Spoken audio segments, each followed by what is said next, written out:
est offert par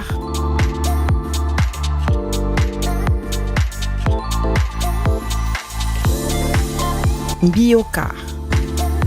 Biocar, votre confort, notre priorité.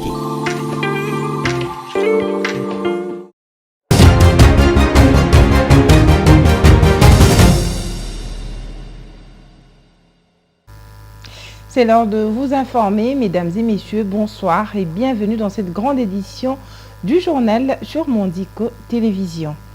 Commençons avec la guerre d'agression à l'est de la République démocratique du Congo. Le député européen Thierry Mariani a lancé une accusation sévère à l'encontre du président rwandais Paul Kagame, le qualifiant de dictateur et de responsable de l'invasion du voisin congolais. Ces déclarations font suite à son échange avec les ministres congolais du commerce extérieur, où il a exprimé son inquiétude face à l'implication présumée du Rwanda dans la déstabilisation de la République démocratique du Congo. Les propos de Mariani soulignent les tensions croissantes entre les deux pays et appellent à une action internationale pour résoudre cette crise persistante. Suivez son propos. Au Parlement européen, on se mobilise. Vous savez, le Parlement européen dit qu'il a beaucoup de principes, qu'on a des valeurs. Mais si on a des valeurs pour les Ukrainiens, on doit aussi les avoir pour les Congolais. Et quelqu'un qui est tué injustement, qu'il soit africain, ukrainien ou de quelle que soit son origine géographique, il doit être respecté. Voilà pourquoi donc nous on est satisfait que désormais le Parlement européen ait pris cette décision sur les sanctions. Il reste maintenant à la faire appliquer par le Conseil européen, ce qui devrait être fait, j'espère, à partir du 17 mars, puisque le Luxembourg, qui avait bloqué la décision, dit maintenant qu'il ne la bloquera pas. Je pense que pour le moment, on est sur le bon chemin et que M. Kagame commence à être connu pour ce qu'il est, c'est-à-dire finalement un dictateur qui envahit le pays voisin. Cet accord entre l'Union européenne et le Rwanda doit être annulé. Voilà, c'est tout. Vous savez, moi je suis député européen, d'ailleurs j'ai commencé à m'intéresser et à piocher suite à cet accord, parce que au début, on nous a dit qu'il y a un accord extraordinaire qui a été signé entre le Rwanda et l'Union européenne sur les minerais critiques qui garantit à l'Europe d'avoir ces minerais quand elle les achète et quand c'est nécessaire, et qui garantit au Rwanda d'être payé, et surtout qui garantit la traçabilité de ces minerais. Alors moi je me suis dit, bon, si c'est gagnant-gagnant, tant mieux. Est-ce qu'on peut voir l'accord? Et en réalité, pendant 5 mois, on ne nous a pas donné cet accord extraordinaire. Enfin, quand vous faites quelque chose de bien, normalement vous en êtes fier, vous le donnez à tout le monde. Et puis j'ai la naïveté de croire qu'un Parlement, ça sert aussi à donner son avis, voire à voter ces accords. Au bout de 5 mois, on a réussi enfin à avoir ces accords et on s'est aperçu que la traçabilité n'existait pas. La traçabilité dans cet accord, elle est purement déclaratoire. C'est-à-dire que si je vole votre téléphone, eh bien après je vais le revendre et je dirai ce téléphone est à moi. Et donc vous pouvez me l'acheter. Et c'est ça en réalité qu'il y a dans cet accord, c'est-à-dire une traçabilité qui est basée sur rien de sérieux, qui est basée sur les déclarations du vendeur. Alors forcément, le vendeur ne va pas vous dire « ah ben je l'ai volé ». Voilà. Et donc il faut que cet accord soit annulé. Après il faut aller plus loin, et votre président a raison, il faut trouver un moyen pour mettre fin à ces pillages, mais aussi à ces querelles. Et donc il faut travailler, c'est ce qu'on essaye de voir, sur une traçabilité réelle de ces minéraux. S'il y a des minéraux qui sont au Rwanda, il a le droit de les vendre. Mais il faut qu'il prouve qu'ils sont au Rwanda. Et revenons sur la date du 8 mars. Le 8 mars marque la journée internationale dédiée aux droits de la femme. Et à cette occasion, la première ministre de la RDC a pris part à la 11e édition du Village Femmes, un forum qui met en lumière les potentiels des femmes congolaises à travers leurs diverses activités. À cette occasion, Judith Souminois a appelé les femmes entrepreneurs congolaises à la résilience face à l'agression rwandaise. La chef du gouvernement a exprimé sa compassion à l'endroit des femmes de l'Est. Images et commentaires. À l'occasion de la Journée internationale des droits de femmes, la première ministre Judith Suminwa Tuluka a exprimé son soutien aux femmes entrepreneurs congolaises lors de la 11e édition du Village de la Femme, organisée le samedi 8 mars au chapiteau du Pullman Hotel. Cet événement vise à promouvoir l'entrepreneuriat féminin, un hommage au courage de femmes congolaises. Judith Suminwa a salué le courage et la résilience de femmes congolaises qui continuent de se battre pour exercer divers métiers malgré l'agression du Rwanda et ses supplétifs AFC M23 dans l'est du pays. Judith Suminwa a encouragé les femmes entrepreneurs à poursuivre leur lutte et a assuré que le gouvernement travaille à les soutenir financièrement pour faciliter leur intégration dans les systèmes formels. Le Village de la Femme, un forum pour valoriser les talents féminins. Le Village de la Femme est un forum qui met en lumière le potentiel de femmes congolaises à travers leurs diverses activités. Et toujours dans le même chapitre, la solidarité envers les femmes victimes de la guerre d'agression rwandaise dans l'est de la RDC a été exprimée le week-end dernier à l'occasion de la Journée internationale des droits de la femme à Kinshasa par les femmes du secrétariat général aux ressources hydrauliques et électricité, voulais-je dire. Elles ont manifesté à travers une messe d'action de grâce organisée à la paroisse Notre-Dame de Fatima dans la commune de la Gombe au nord de Kinshasa. Par ces cultes, elles ont tenu à rassurer les femmes et tous les Congolais vivant dans la partie est de la République démocratique du Congo. Suivez. La guerre d'agression rwandaise que subit la République démocratique du Congo dans sa partie orientale est dans tous les esprits. Cette situation a poussé les Congolais à célébrer l'édition 2025 du 8 mars dédiée aux droits de la femme dans la méditation, en signe de solidarité envers les victimes de cette guerre dans l'est du pays.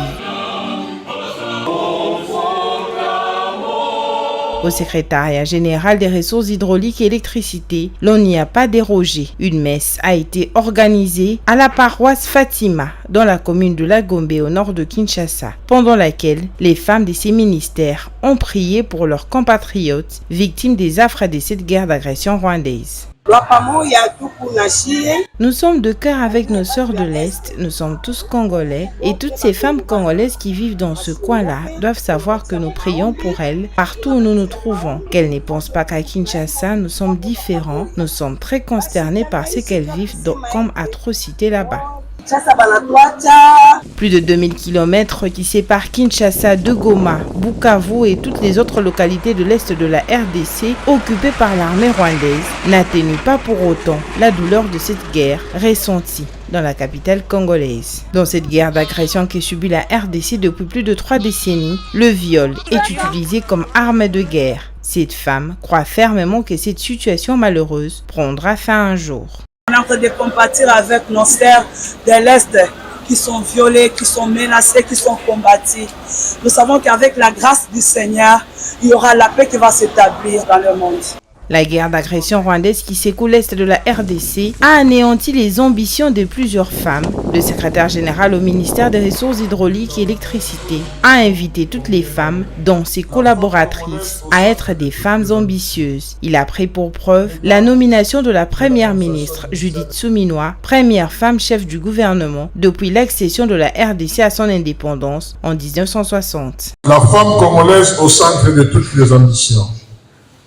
Mesdames de l'administration du ministère des Ressources hydrauliques et électricité, en ma qualité de secrétaire général aux ressources hydrauliques et électricité, je ne peux que témoigner de l'ambition qui vous anime, laquelle se traduit par votre aspiration au bien-être de l'ensemble du personnel de notre administration. Faut-il que je sois tenté de croire que ce terme est justifié par l'avènement d'une femme Premier ministre depuis que la RDC a acquis son indépendance. Sur le plan national, la Journée internationale des droits des femmes est célébrée sous le thème « La Congolaise au centre de toutes les ambitions ». Ce thème sera abondamment exploité tout au long du mois de mars, dédié à la femme. Contrairement aux années précédentes, le 8 mars 2025 a été célébré dans la méditation sur toute l'étendue de la RDC à cause de la guerre d'agression rwandaise dans l'est du pays. Et profitons toujours de la journée du 8 mars. Les électeurs de l'honorable Tony Mwaba Kazadi ont organisé une journée de prière pour la paix. Ils ont posé un acte concret en collectant 7 500 000 francs congolais pour soutenir l'effort de guerre. Cette somme témoigne de leur engagement aux côtés des soldats et de tous les patriotes qui luttent sur terrain pour défendre l'intégrité territoriale de la RDC. Un reportage de Meshak Lofaka, Vite Mpanzo et Christelle Nyota. Le 8 mars, journée dédiée à toutes les femmes, a été marquée par un puissant élan de solidarité patriotique à Kinshasa. Profitant de cette journée spéciale, les électés de l'honorable Tony Mwaba Kazadi, meilleur élu de Kinshasa, ont organisé une journée de prière pour la paix en RDC. Cette initiative avait un double objectif: réaffirmer leur attachement à la vision du président de la République, Félix Antoine Tshisekedi Tshilombo, qui travaille sans relâche pour restaurer la paix à l'est de la RDC, et exprimer un soutien indéfectible aux forces armées de la RDC et aux patriotes Wazalendo engagés dans la défense de la souveraineté nationale. Conscients des souffrances vécues par leurs patriotes de l'Est, les participants ont tenu à envoyer un message de solidarité et d'encouragement en 4 langues nationales. Et pour exprimer notre soutien indéfectible aux FARDC ainsi qu'aux patriotes Wazalendo engagés avec bravoure pour la défense et la souveraineté de notre territoire. À nos frères et sœurs de l'Est, nous voulons vous dire que vous n'êtes pas seuls. Nous sommes avec vous, nous pensons à vous et nous prions pour vous. Votre courage face à l'adversité force notre admiration et renforce notre détermination à vous soutenir. Pour témoigner de notre engagement, nous avons collecté la somme de 7 500 000 francs congolais en soutien à l'effort de guerre. Ces gestes traduisent notre solidarité envers ceux qui se battent pour la paix et l'intégrité territoriale de notre cher pays. Ils ont également adressé un mot de soutien au président Félix Tshisekedi, réaffirmant leur confiance à sa détermination à ramener la paix durable. Les électés de l'honorable Tony Mwaba Kazadi ne se sont pas contentés de mots. Ils ont posé un acte concret en collectant 7 500 000 francs CFA pour soutenir l'effort de guerre. Cette somme témoigne de leur engagement aux côtés des soldats et de tous les patriotes qui luttent sur terrain pour défendre l'intégrité territoriale de la RDC. Après la prière et la collecte des fonds, l'événement s'est clôturé par une marche de soutien rassemblant une forte délégation d'électeurs venus de plusieurs coins du pays. Partant du siège national, ils ont pris les macadam, exprimant haut et fort leur amour pour la nation et leur soutien indéfectible aux habitants de l'Est. Dans un contexte où la RDC fait face d'énormes défis sécuritaires, cet élan de solidarité rappelle que l'unité et l'engagement citoyen sont des armes puissantes. C'est ensemble, dans une détermination sans faille, que nous garantissons un avenir meilleur de notre nation, dit-il.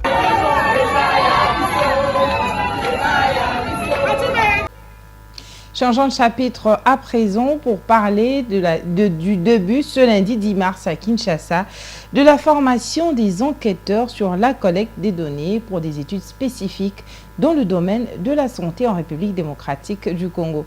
Cette formation de 4 jours vise à outiller les médecins, psychologues, biologistes, informaticiens et socio-anthropologues sur les techniques et méthodes à utiliser pour collecter les données. Suivez. Au total, 28 participants issus des différents services du secteur de la santé sont conviés à cette formation. L'objectif principal, c'est de leur permettre d'être efficaces dans la collecte des données sur terrain, de réduire au maximum les erreurs et de rendre fiable la transmission des données. Ces données permettront de faire avancer les recherches sur les maladies et d'autres problèmes de santé publique en RDC. Le docteur Pierre Moutantou, formateur à cette session, pense que les enquêteurs doivent être formés sur l'outil informatique appelé RedCap, un logiciel spécialisé dans la collecte et l'analyse des données. Après formation, ces enquêteurs se rendront sur terrain dans plusieurs provinces du pays pour collecter les données pour des études approfondies. Dans le cadre de la recherche, nous avons 3 études. Il y a une étude sur l'impact de la maladie sur les populations vulnérables, une autre étude sur la perception de la maladie, il y a une autre étude sur le lien, c'est-à-dire le lien tout ce que nous consommons, est-ce qu'il y a une influence sur la population, sur les populations qui sont vulnérables. Voilà, ce sont ces 3 études et c'est dans ce cadre-là nous sommes en train de former les enquêteurs pour aller sur le terrain avec un outil informatique qu'on appelle REDCap, un logiciel. Ils vont collecter ces données et nous allons les analyser.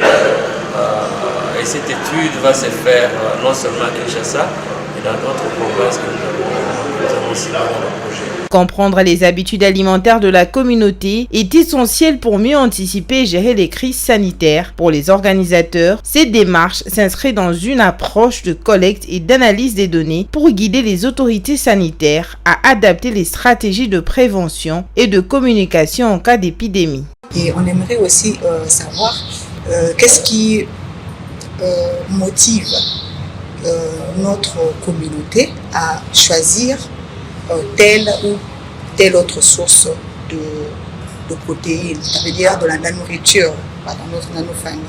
Voilà un peu les questions que nous nous posons et dans le cadre de cette composante, nous allons former les enquêteurs de terrain, les déployer sur le terrain, ils vont aller collecter les données et après nous pourrons analyser ces données-là et ces données pourront aider nos autorités sanitaires par la suite à pouvoir choisir. Ces données pourront nous aider nos autorités sanitaires par la suite, lors des épidémies qui vont suivre, à pouvoir choisir les meilleurs canaux de communication et les meilleures mesures et interventions à mettre en place pour pouvoir contrôler les épidémies. Cette formation s'étend sur 4 jours, dont 3 jours d'enseignement et le dernier jour est réservé au pré-test avant la descente proprement dite sur le terrain prévue pour la première phase dans les zones de santé de Kinshasa.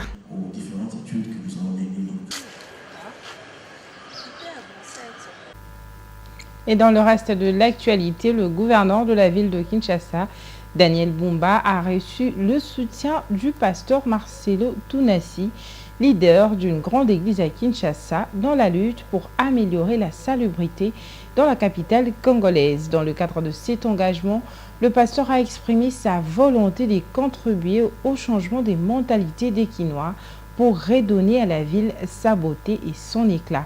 Cet appui marque une initiative importante pour transformer Kinshasa en une capitale plus propre et plus agréable à vivre. Suivez. L'église est la lumière du monde, le ciel de la terre, et nous ne voulons pas être une église qui est en marge de la société. Alors on est venu voir le gouverneur pour nous prêter main forte par rapport à le fardeau qu'il a pour développer davantage la ville de Kinshasa. On avait une sagesse à communiquer, à partager, afin qu'ensemble nous puissions élever le standard du Congolais, du Kinois précisément.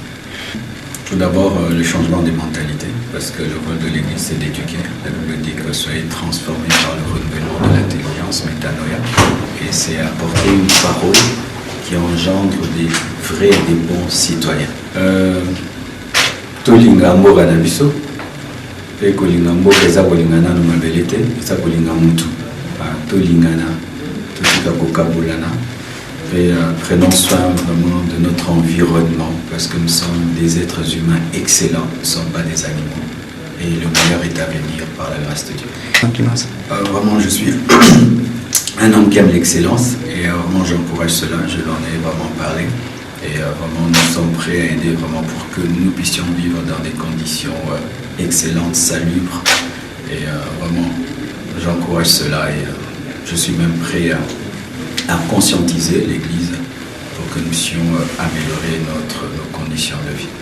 On a déjà les coordonnées, on va en français. Dans notre temps, on va déjà le dire il faut bien affiner la stratégie. Et terminons dans la province du Kasaï oriental au centre de la République démocratique du Congo. Depuis un certain temps, les habitants de la ville de Mbujimaï font face à la canicule. Une activité journalière sont perturbées, voulais-je dire, à cause des fortes chaleurs qui sont dégagées par ce phénomène climatique. Ainsi, face à cette situation, les spécialistes recommandent certaines précautions pour éviter les ennuis de santé. Les détails dans cet élément. Température maximale ressentie à Mbuji-Mayi ces derniers temps dépasse 30 degrés dans la maison. Ils sont estimés à 38 degrés à l'extérieur. Les élèves, les vendeurs d'articles au bord de la route, les passagers sont confrontés à la même difficulté due à des fortes chaleurs à cause de la canicule. Hormis la journée, les habitants de cette ville n'arrivent pas à bien dormir la nuit à cause de la chaleur ressentie. Étant donné que les maisons ne remplissent pas toutes les conditions pour faire face à ce genre de phénomènes, certaines personnes sont obligées de rester dehors jusqu'aux heures tardives. Alidor Kassombo, un des habitants de la ville, explique le calvaire vécu au quotidien et qui impacte sur son travail. La chaleur nous dérange beaucoup plus ces derniers temps. Elle nous met mal à l'aise à tout moment. Et pendant les jours et pendant la nuit. Pendant les jours, on ne sait pas rester dans les bureaux avec les conditions qui ne sont pas réunies, les bureaux qui ne sont pas climatisés. Quand il commence à faire un peu chaud tôt le matin, là, on ne sait pas rester au bureau pour y travailler. Le professeur Floribert Ramonchimanga, spécialiste en géographie et aménagement du territoire, explique les phénomènes à la base de cette canicule. Il parle de 3 causes, dont le gaz à effet de serre, la saison de pluie et le positionnement du soleil. Nous sommes pendant la saison de pluie. Chez nous, ici à Mbuji-Mayi, il fait chaud pendant toute l'année. Maintenant, ce que nous sommes en train de vivre, les chaleurs sont devenues excessives. Ce sont des chaleurs très élevées, insupportables. Expliquées par 3 faits. Le premier fait, nous sommes sous la visitation de l'équateur thermique, c'est-à-dire le passage du soleil qui passe du sud vers le nord. Maintenant, nous sommes, les rayons solaires tombent présentement. Les rayons solaires sont au zénith en Mbuji-Mayi. Deuxième raison, c'est les gaz à effet de serre. Pour faire face à cette canicule et éviter des ennuis de santé, il est recommandé de boire beaucoup d'eau, respecter un régime alimentaire dominé par les légumes. Il faut boire beaucoup d'eau. Il faut boire beaucoup d'eau. 2,5 et demi, 2 litres 0,5 ou bien boire jusqu'à 5 litres ou bien dépasser les 5 litres. Il faut consommer beaucoup de légumes parce que les légumes compensent l'eau que nous sommes en train de dégager. Il faut se mettre sous ombre. C'est depuis 3 semaines que la ville de Mbuji-Mayi et l'ensemble de la province du Kasaï oriental enregistrent des températures très élevées qui atteignent jusqu'à 36 degrés selon les prévisions de la station météorologique de cette province. La cause principale est le réchauffement climatique. Voilà, c'est par cet élément de la province orientale que prend fin ce journal. C'était un plaisir pour nous de vous le présenter. Quant à moi, je vous dis demain, à très bientôt et toujours à la même heure et avec le même plaisir. Bonne suite de programme sur Mondico Télévision, une pensée, un écrit. Ce journal vous a été offert par